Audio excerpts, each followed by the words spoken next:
pessoal, voltamos então para a segunda parte desse papo delicioso. Eu estava falando aqui que foram 20 minutos que parece que passaram em 5.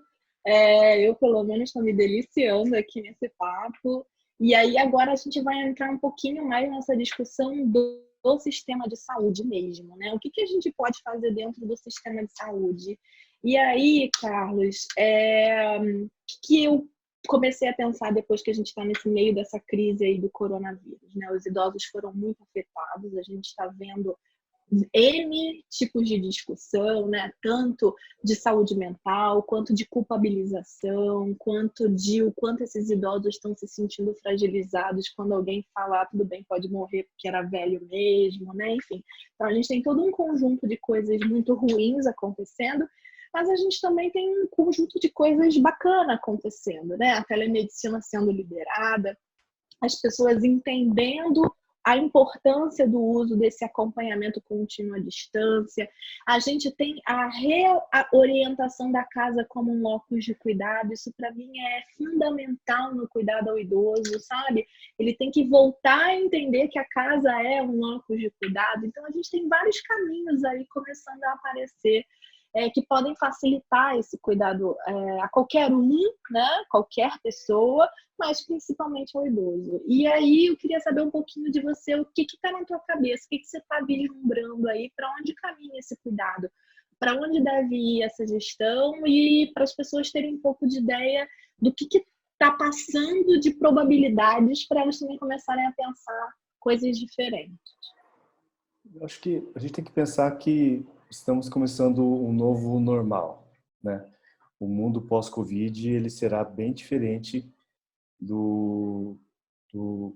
da Covid-19.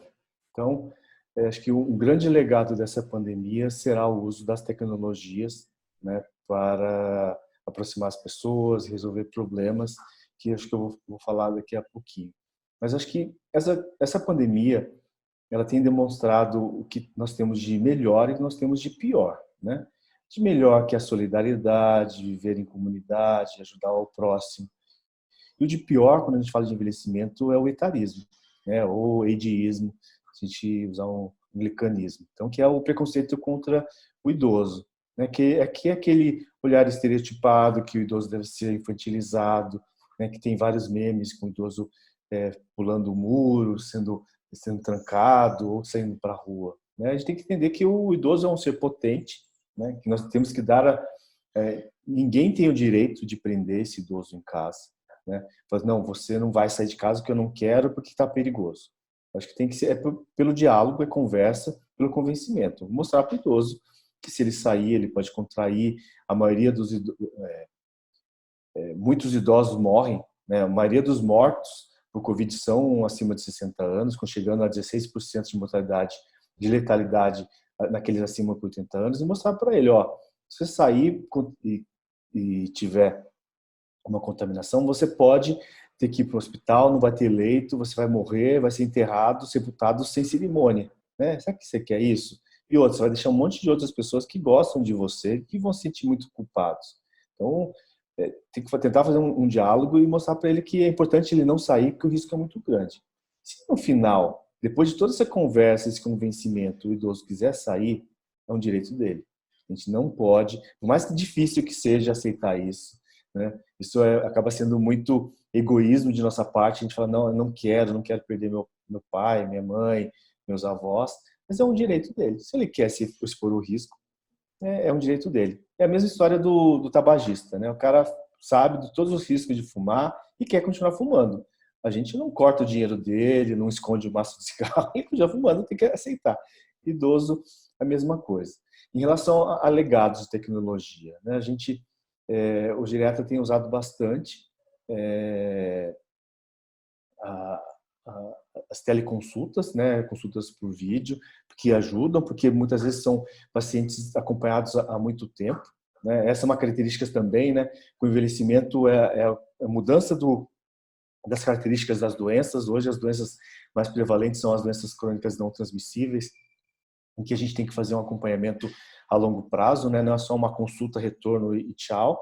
A gente tem que tentar fazer consultas de acompanhamento para para controlar essas doenças. Então, muitas vezes o médico já conhece o seu paciente idoso de longo tempo, às vezes é para orientar um hábito, para trocar um remédio e a telemedicina ajuda bastante nisso. Eu acho que vai ser um grande legado.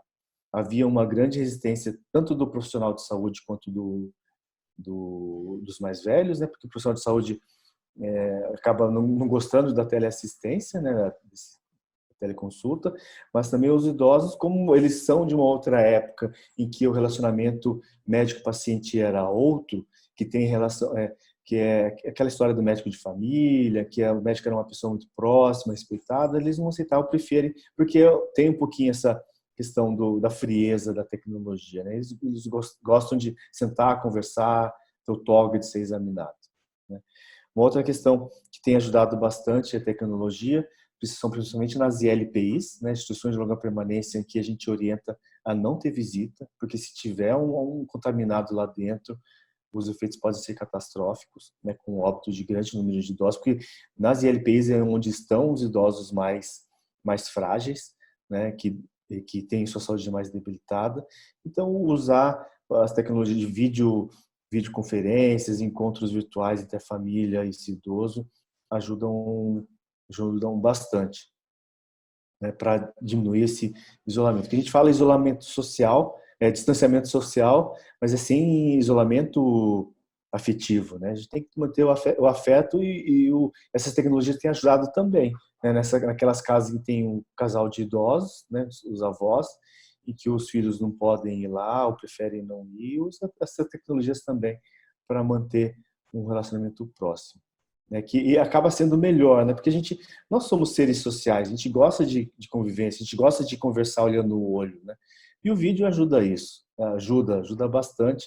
Não é tão frio quanto o telefone. Muitas vezes o filho liga para o pai ou para o avô, mas é aquela ligação protocolar, né?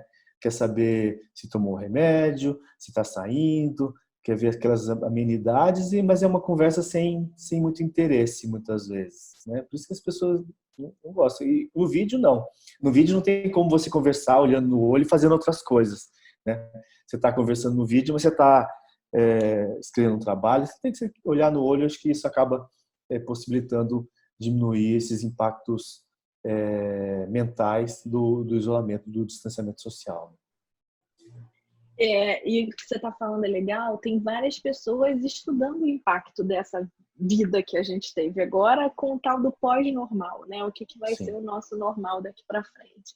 E uma das coisas mais estudadas, eu acho que está sendo a saúde mental e essa coisa do isolamento, da solidão, né? Que é uma coisa que a gente sempre discutiu muito do idoso, né? O impacto dessa solidão, desse isolamento. Apesar de no Brasil a gente ser um pouco diferente com relação a isso dos outros países, né? Cada um tem uma cultura, cada um tem uma forma de ver isso, de se comportar perante a família, o grupo familiar.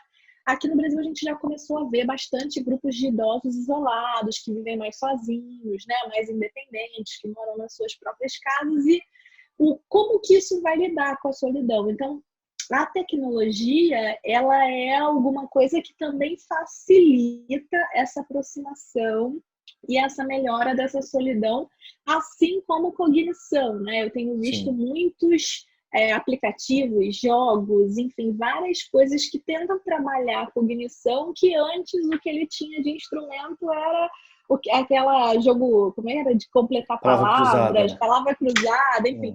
Então, a gente está tentando viver uma outra era, um pouco para esse idoso, um pouco mais fragilizado também, né? Não só para aquele idoso que a gente falou lá do Chico Buarque, mas também para o idoso que tem uma vida um pouco mais isolada e mais fragilizada. E a gente começa a ver em outros países coisas que para a gente ainda estão muito distantes, né? Então, eu visitei uma startup que ela fabricava um robô, que já tem aqui no Brasil, algumas CTIs usam, que é comprido, né? Fica da altura do rosto de uma pessoa.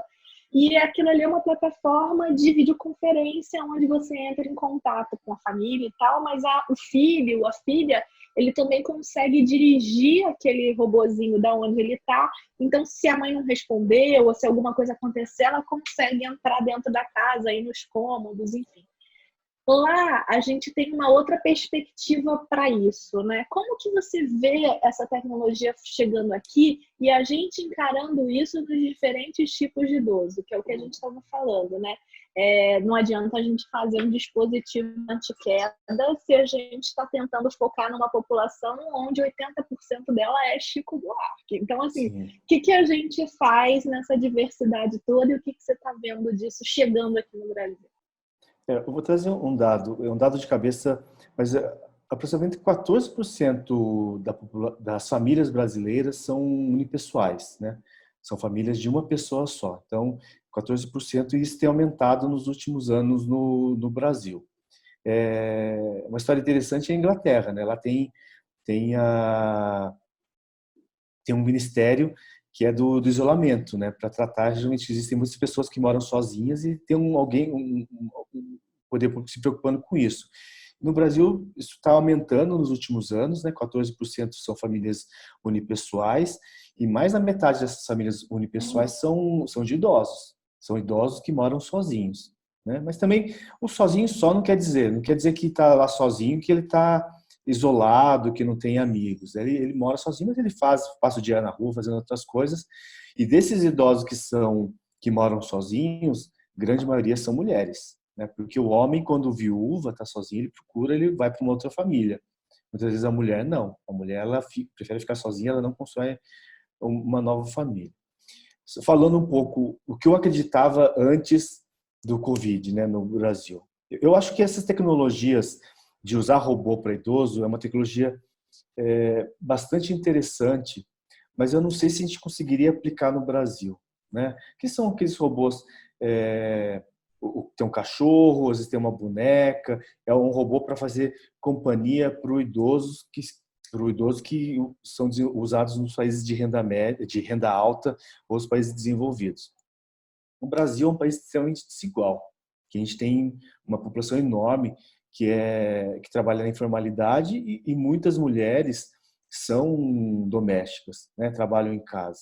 Eu não sei se a gente conseguiria, num curto período de tempo, substituir essas pessoas que trabalham em casa por robôs, né? E acho que até as pessoas ainda preferem, né? A gente tem ainda esse histórico de ter alguém trabalhando em casa.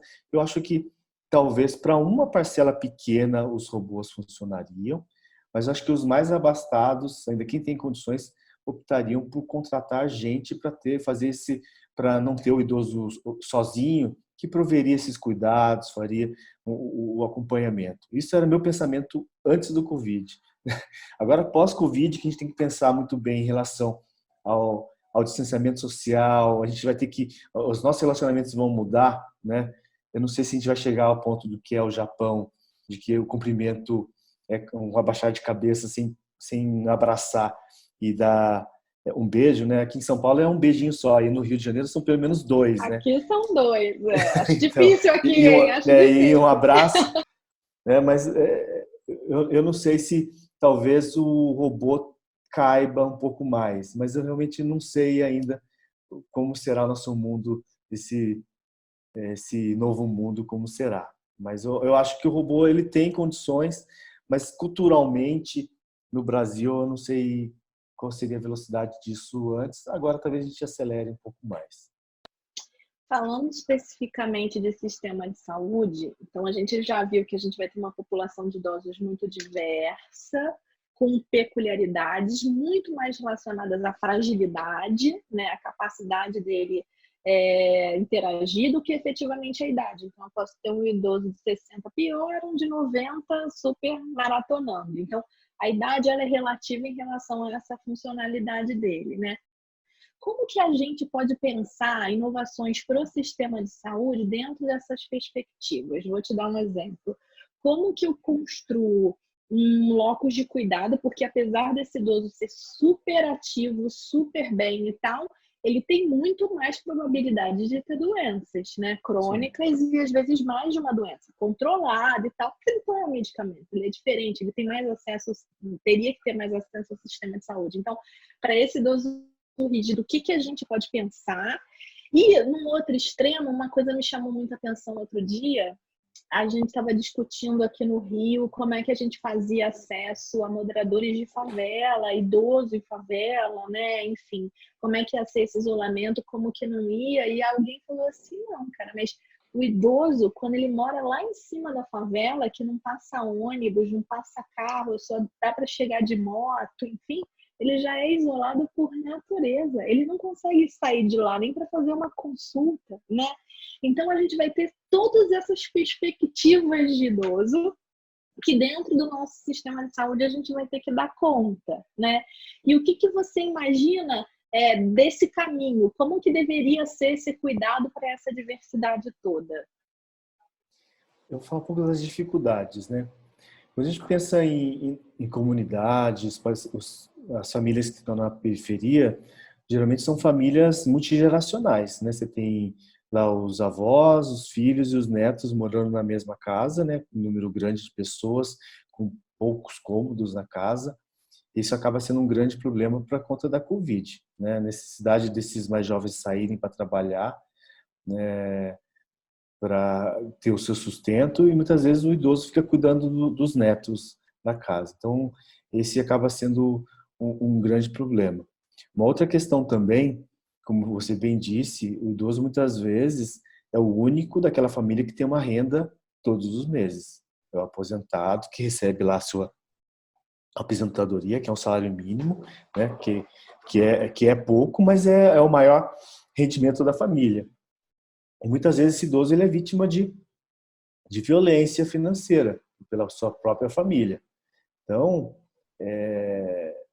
essa Covid, quando a gente fala, né, aumentando a violência doméstica, a gente fala só de criança, adolescente, de mulheres, o idoso é um que pode estar tendo também vítima de violência doméstica por conta disso, né, que está isolado lá em casa. Em relação à inovação ao cuidado, né, a gente já falou de transição demográfica, transição epidemiológica, a gente tem que pensar também na transição do modelo de cuidado, né? Ainda as pessoas têm aquela visão de cuidado do século passado, que eu já disse aqui, que é aquilo que você vai no médico, você está com uma queixa, depois você volta de um mês para resolver se está resolvido ou não. A maior parte dos jovens isso está resolvido, né? Então, esse modelo hospitalocêntrico, hospital e ambulatório que cuida do idoso, ele não serve, né, que cuida dos mais jovens, ele não serve para o idoso. Quando a gente pensa em idosos num sistema de saúde, a gente tem que pensar que é uma rede de cuidados, que eu tenho que pensar em serviços que vão atender serviços que vão atender esse idoso nas suas diferentes deficiências, dificuldades, né, que vão atender desde aquele idoso que pode ir andando para o ambulatório, vou ter o idoso em atendimento domiciliar, vou ter o atendimento no centro de convivência. Então, a gama de serviços e equipamentos que a gente pode oferecer para esses idosos são enormes, né? Além disso, você falou do Japão, né? É que a gente tem que olhar mais isso também, que é o Age in Place, né? Lá eles fazem de tudo para que o idoso envelheça na sua comunidade. Você não tem que deslocar o idoso para mandar para uma LPI num outro lugar distante que as pessoas têm dificuldade de visitar.